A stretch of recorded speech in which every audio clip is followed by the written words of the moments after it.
নামাজের সালাম ফিরানোর পরে কিছু মানুষ করে কি, আসসালামু আলাইকুম রহমতুল্লাহ, আসসালামু আলাইকুম রহমতুল্লাহ, আস্তাগফিরুল্লাহ আস্তাগফিরুল্লাহ আস্তাগফিরুল্লাহ আস্তাগফিরুল্লাহ।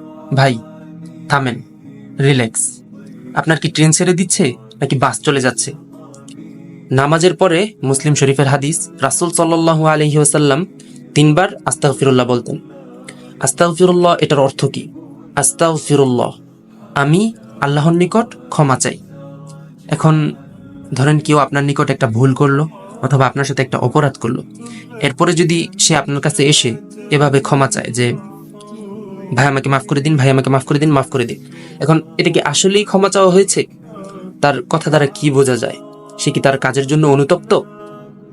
সুতরাং আমরা যখন আল্লাহর নিকট ক্ষমা চাইব, সেটা ক্ষমা চাওয়ার মতো হতে হবে। আল্লাহর নিকট ধীরে ধীরে আন্তরিকতার সাথে আমাদের ক্ষমা চাইতে হবে।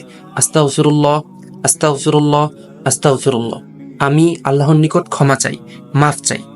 আপনি হয়তো তাড়াহুড়া করে শুধু উচ্চারণ করে বলে দিতে পারবেন, কিন্তু সেটার হক আদায় হবে না।